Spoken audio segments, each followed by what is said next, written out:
अगर आपको बहुत ज़्यादा मेंटल स्ट्रेस रहती है, यानी मानसिक तनाव रहता है, आप बहुत ज़्यादा चिंता करते हैं, एंग्जाइटी में रहते हैं, आप उदास, निराश और हताश रहते हैं, यानी आपको डिप्रेशन है, तो फिर ये सेशन आपके लिए है।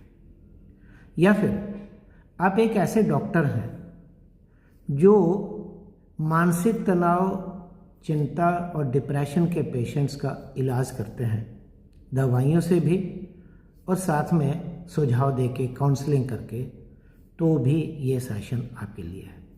नमस्कार फ्रेंड्स, मैं हूं डॉक्टर वशिष्ठ, आयुर्वेद कंसल्टेंट।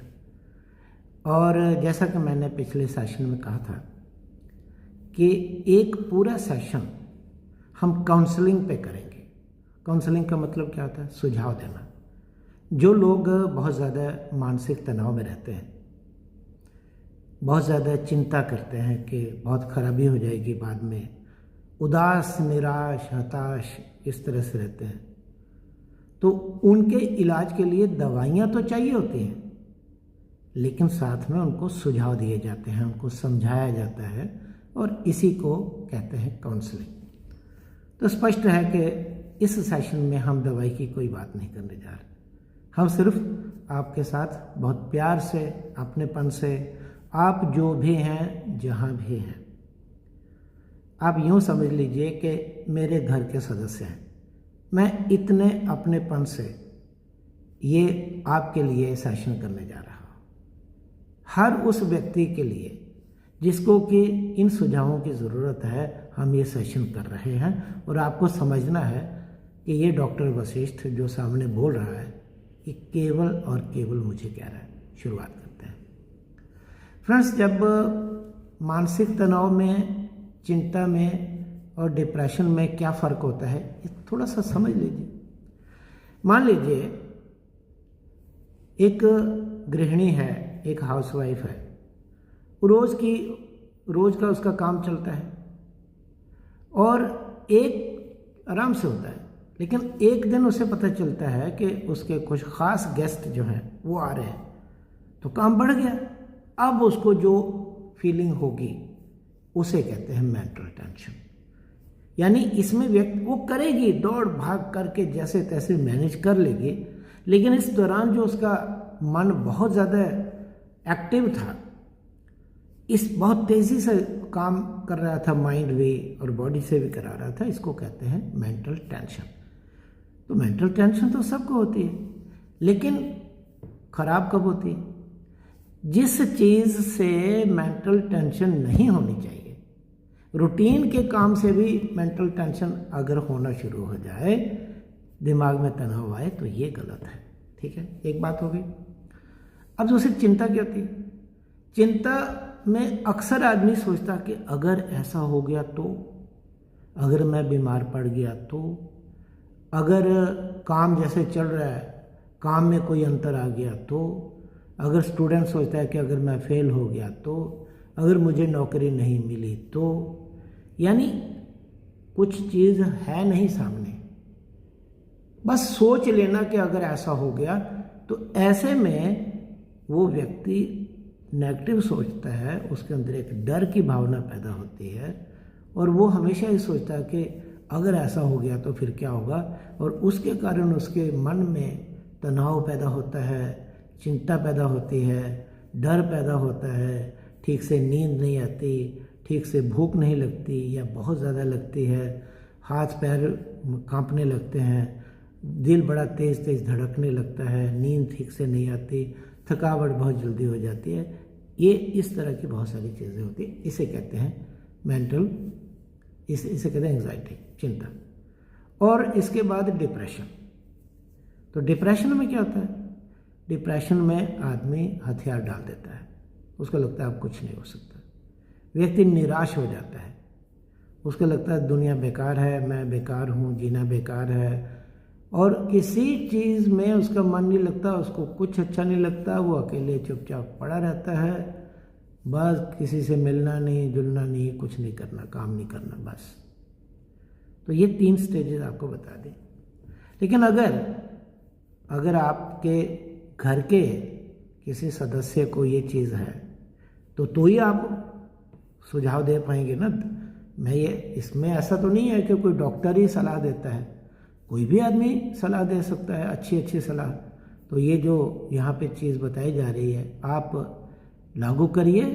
आपके घर के किसी सदस्य को मेंटल स्ट्रेस है, एंजाइटी है, चिंता है, डिप्रेशन है, तो उनको सुझाव दे सकते हैं।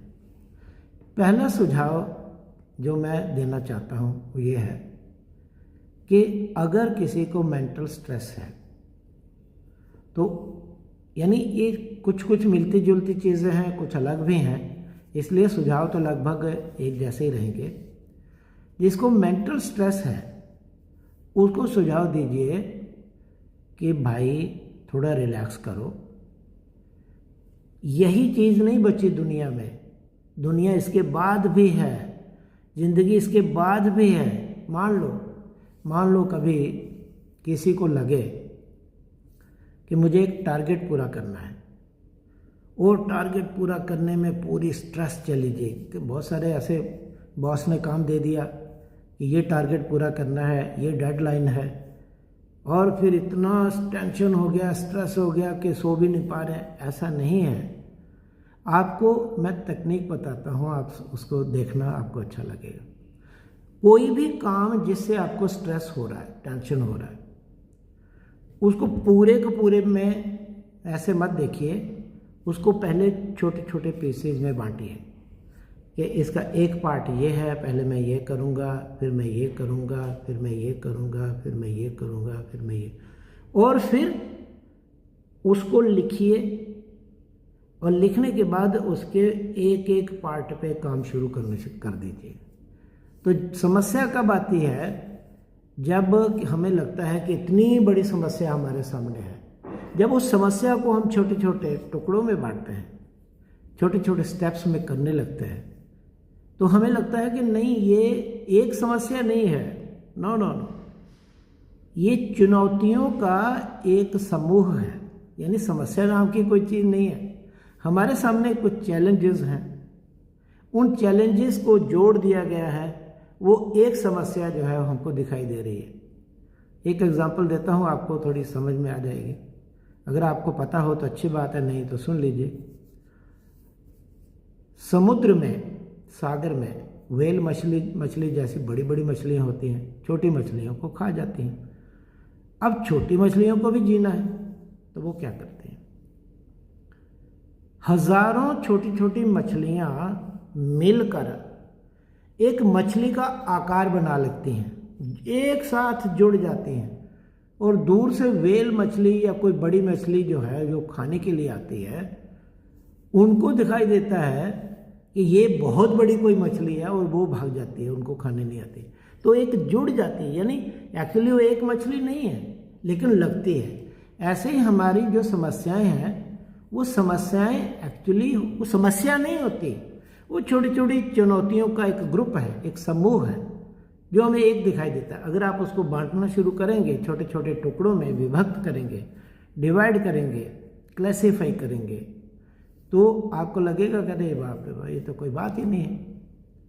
और यही चीज़ अब बच्चों के लिए बोल देता हूँ। जैसे आप लोग कभी एग्ज़ाम देने जाते हैं, तो जैसे पूरा पेपर आपको लगता है अरे बाप रे, बहुत सारे बच्चे घबरा जाते हैं कि बाप रे बाप क्या होगा, ये तो मुझे आता ही नहीं है, एकदम से हाथ पैर फूल जाते हैं, घबराहट होती है। फिर क्या होता है? फिर पहला सवाल क्वेश्चन देखा जाता है, फिर पता लगता है ये तो आता है। फिर उसके बाद दूसरे पे नज़र जाती है, तो ये भी आता है। फिर तीसरे पे जाती है, चौथे पे जाती है, पांचवें में जाती है, अरे सब आते हैं, तो आदमी रिलैक्स हो जाता है। तो पहली नज़र में या पहले कोई काम सामने आता है तो टेंशन होती है। तो समस्या को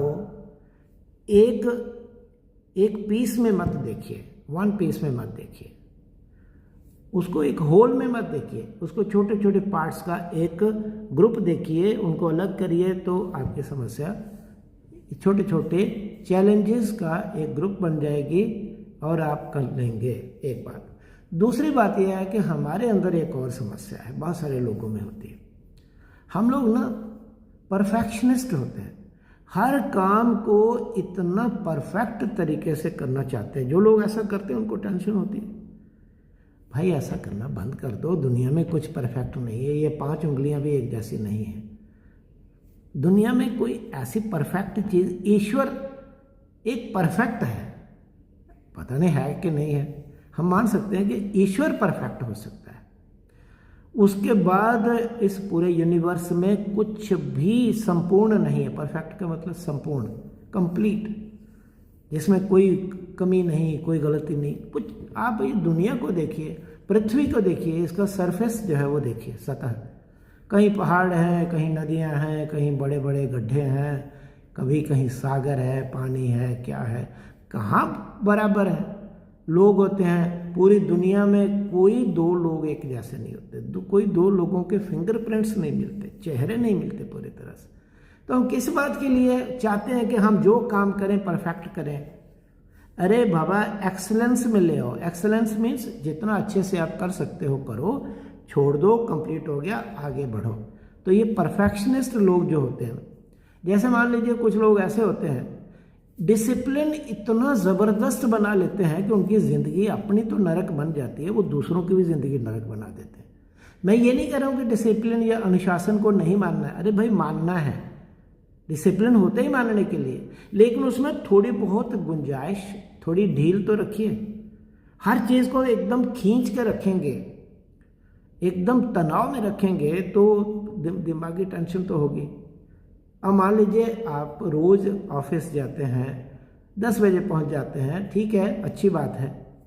कभी आप लेट हो गए तो फिर एकदम घबरा जाना, और वो भाई उसका एक वैलिड रीज़न होना चाहिए ना। तो आप अपने बॉस को बता सकते हैं कि मुझे ये प्रॉब्लम है। तो ये परफेक्शनिज्म जो होती है। और दूसरा क्या होता है कि एक और चीज़ होती है, हम लोग बहुत बार अपने दिल की बात किसी से बोल नहीं पाते हैं, और दिल की बात जब नहीं बोलते हैं तो एक हमारे मन में एक बोझ बन जाता है। कई बार तो आपको कोई ऐसे लोग मिलते भी नहीं है जिनसे आप दिल की बात कर सकें। ढूंढिए, हर किसी को तो आप नहीं बता सकते, ढूंढिए कोई ऐसा मिलता है तो उसको बोलते हैं हम राज, जो आपके राज छिपा के रख सके, दूसरों को न बताए। ऐसे लोग कम होते हैं। मिल जाए तो बड़े भाग्यशाली हैं, उनसे बात करिए। नहीं तो घर में अगर आप शादीशुदा हैं तो आप अपने पार्टनर को तो बता ही सकते हैं, बच्चों के साथ चीज़ें शेयर कर सकते हैं इस तरह से। ये पहले मैं सोच की बात कर रहा हूँ। अब दूसरा मैं क्या कह रहा हूँ कि भाई आपको ना एक रूटीन फॉलो करनी चाहिए। रूटीन का मतलब है कि मान लो आपको लगता है कुछ नहीं हो सकता, आप सुबह देर से जग रहे हैं, ब्रेकफास्ट 12 बजे कर रहे हैं, लंच 4 बजे कर रहे हैं, ये छोड़ दीजिए। ठीक समय पे, जैसे पहले आप उठते थे, मान लो 6 बजे उठते हैं, उठिए, पूरी तरह फ्रेश होके उसी तरह से रूटीन चीज़ों को रूटीन में लाइए। ये बहुत ज़रूरी है। काम करिए। देखिए प्रॉब्लम क्या है, एक बात आप अच्छी तरह समझ लीजिए। 2 चीज़ें होती हैं, होती तो 3 हैं। एक तन होता है, एक मन होता है, और एक आत्मा होती है। तो आत्मा तो है तो तभी हम जीवित हैं, तो बाकी बचे तन और मन। देखिए एक फार्मूला बताता हूँ, बड़ा सिंपल सा। अगर आपको मन को स्वस्थ रखना है ना, अगर मन को हेल्दी रखना है, अगर टेंशन नहीं करनी, एंग्जाइटी नहीं करनी, डिप्रेशन नहीं करनी, तो तन को एक्टिव रखिए, शरीर को एक्टिव करिए। चलना फिरना, घूमना, एक्सरसाइज करना, ये सब जारी रखेंगे। जो लोग फिजिकली एक्टिव रहते हैं, जिनका शारीरिक तौर पे जो सक्रिय रहते हैं, उनकी दिमागी टेंशन, एंग्जाइटी, चिंता, डिप्रेशन कम होती है। वो जो लोग फिजिकली बैठे रहते हैं, कुछ करते नहीं हैं, मोबाइल पे घंटों बैठे हुए हैं, रील्स देखे जा रहे हैं, क्या मिलेगा रील्स देख के? कितने लोग तो ऐसे ही बर्बाद हो जाते हैं इनको देख देख। तो ये चीज़ आपको अपने आप में रखनी है कि एक्टिव रहना ज़रूरी है। इसलिए अगर आप हो सके तो वॉकिंग करिए, आधा पौन घंटा सुबह शाम करिए, एक टाइम पे करिए। नहीं तो कदम ताल कर सकते हैं वो करिए, नहीं तो डांस कर सकते हैं। और अपनी कोई एक हॉबी अगर आपके पास है, अगर आपको कोई चीज़ करना अच्छा लगता है, मान लीजिए मैं अपनी बात बता दूं, मुझे संगीत बहुत अच्छा लगता है, तो संगीत सुनिए। पंडित रविशंकर जी की सितार अगर सुनना है वो सुनिए, या फिर अगर संतूर सुननी है तो वो सुन लीजिए, या अगर वायलिन सुननी है तो वो सुन लीजिए, अगर लता जी के गाने सुनने हैं वो सुन लीजिए, रफ़ी साहब के गाने सुनने हैं वो सुन लीजिए, किशोर जी के गाने हैं। मेरा कहना है कि संगीत जो है मेरी अपनी एक हॉबी है, और जब मैं संगीत सुनता हूँ तो मुझे रिलैक्सेशन होती है। आपकी भी कोई ऐसी हॉबी हो सकती है, लेकिन ऐसी हॉबी नहीं बनाना जिससे कल को कोई भयंकर बीमारी लग जाए। पता लगा आपने बोला कि मैं अपने टेंशन दूर करने के लिए सिगरेट पी रहा हूँ, तो तंबाकू से कैंसर भी होता है, हार्ट डिजीज़ भी होती है, टीबी भी होती है, और भी पता नहीं हाई बीपी भी होता है, क्या क्या होता है, वो नहीं करने का है। पता लगा आपने दारू पीना शुरू कर दी, दारू से कल को जो है वो सिरोसिस ऑफ लिवर हो गया, तो उससे आगे जाके जूझना मुश्किल हो जाता है। कहाँ से नया लिवर लाएंगे किसी से, और बड़ा दिक्कत हो जाती है। तो ऐसी हॉबी पालिए जो अच्छी है। इसके बाद क्या होता है कि मैं एक टेक्निक सिखाता हूँ आपको। है तो ये बड़ी स्पेशलाइज्ड टेक्निक, जो काउंसलिंग की टेक्निक है, आजकल बहुत एडवांस्ड टेक्निक है, जिससे कि ये मेंटल टेंशन और एंजाइटी, चिंता, डिप्रेशन जो है उसको जिसको है उसे ये काउंसलिंग कराई जाती है। इसको बोलते हैं CBT। तो CBT में क्या किया जाता है?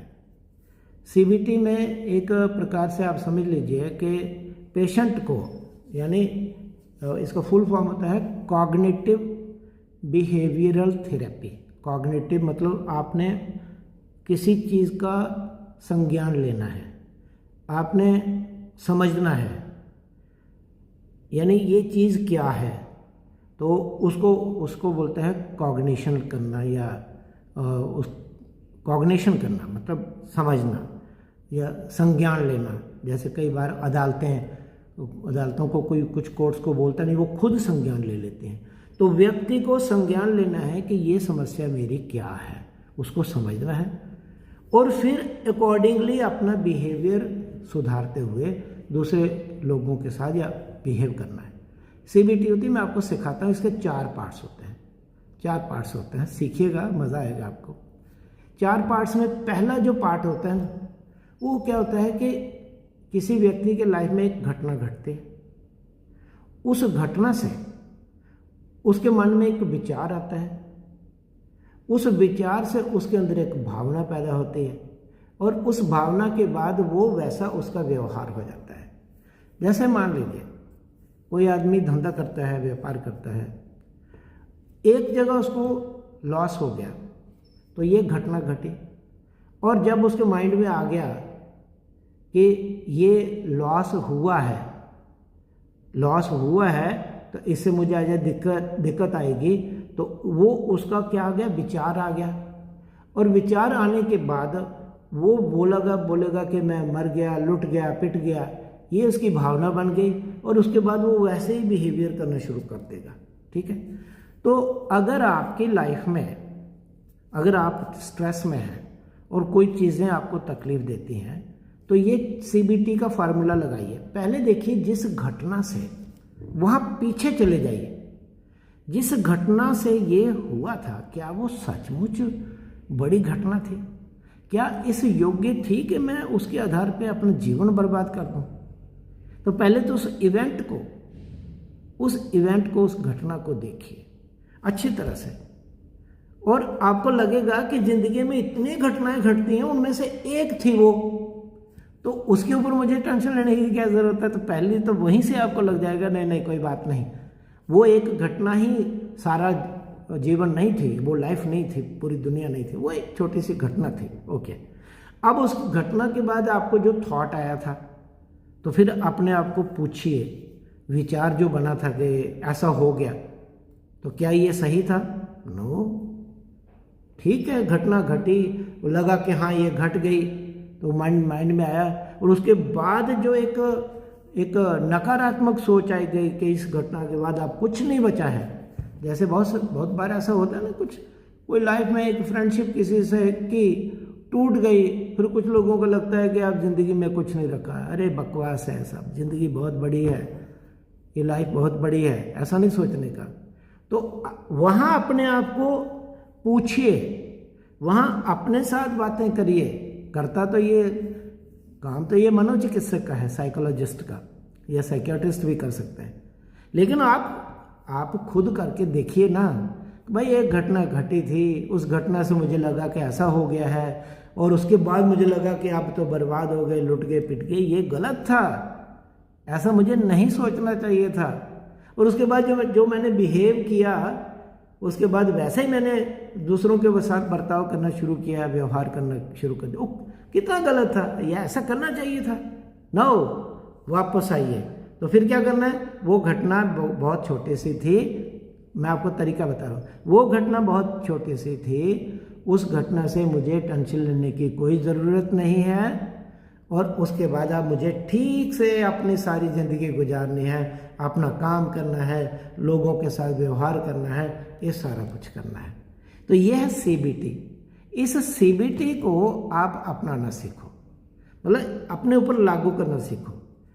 और हालांकि ये बहुत डिटेल में है, और कभी मौका मिलेगा तो फिर इस पर बात करेंगे।